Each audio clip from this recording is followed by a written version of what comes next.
விஜயை பற்றி நடிகர் ராமராஜன் அவர்கள் ஒரு பேட்டியில் சொல்லியிருக்கிறார். என்ன பேசியிருக்கிறார்னு சொல்லிட்டு அந்த வீடியோவில் பார்க்கலாம். வீடியோ கடைசி வரைக்கும் பாருங்கள்.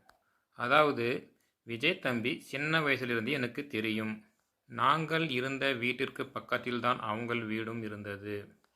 என் மனைவி நளினி மற்றும் விஜய் அம்மா சோபா சந்திரசேகர் இருவரும் நல்ல நண்பர்களாக பழகி வந்தார்கள். அப்போது வீட்டுக்குள் பாட்டு போட்டு ஆடிக்கொண்டிருப்பார் விஜய். டம் டம் சத்தம் கேட்டால் அது விஜய்தான் என்று அப்பொழுது தெரிந்து கொள்ளலாம் என்று சிரித்தபடியே அவர் பேசியுள்ளார்.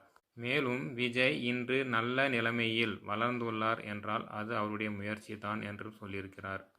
பல இடங்களில் அவமானமும் சோதனைகளும் வந்திருக்கிறது.